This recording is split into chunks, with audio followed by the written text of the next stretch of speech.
Развоен буџет пропратен со фискална консолидација. Вака министерката за финансии образложи што ќе се случува со државната каса на првиот ден од пленарната седница за буџетот за 2025 година во собранието. Според неа, по првичното крпење дупки оваа година, следната веќе може да се очекува позначаен развој.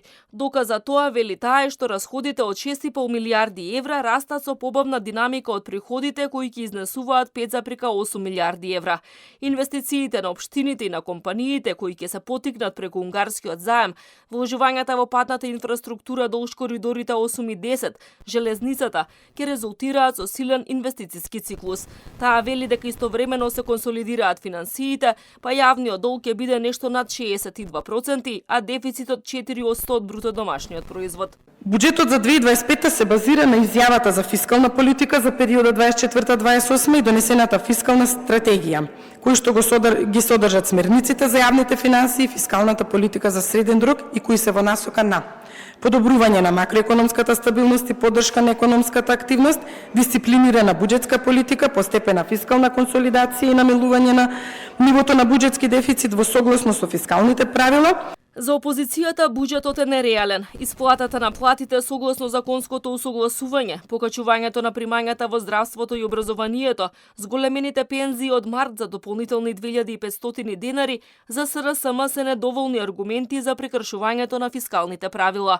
Оттаму велат дека јавниот долг бил многу поголем ако се земат предвид долговите на јавните предпријатија. Дури и овие 4% не ја представуваат целосната слика.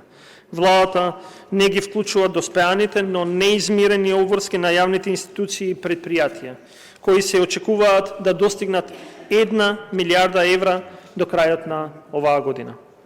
Доколку овие обврски бидат вклучени, реалниот буџетски дефицит не би бил 4%, 41,3 милијарди денари, туку 9,8% или 101 милијарда денари. Дел од пратениците сметаат дека СРСМ нема образ да критикува, бидејќи на власт креирал купишта долгови кои требало да ги врати новата влада годинава. За нив неумесни се обвинувањата дека не требало да има покачување на примањата на постарата генерација, односно на пензионерите. За пензискиот фонд, вие зборувате за пензискиот фонд. Па во континуитет е зголемена дупката во пензискиот фонд и сега најпосле се пробува нешто се направи со тој пензиски фонд и да се дадат средства на пензионерите, вие го критикувате пензискиот фонд. Буџетот се застава на проекции за економски раст од 3,7% и инфлација од 2,2%.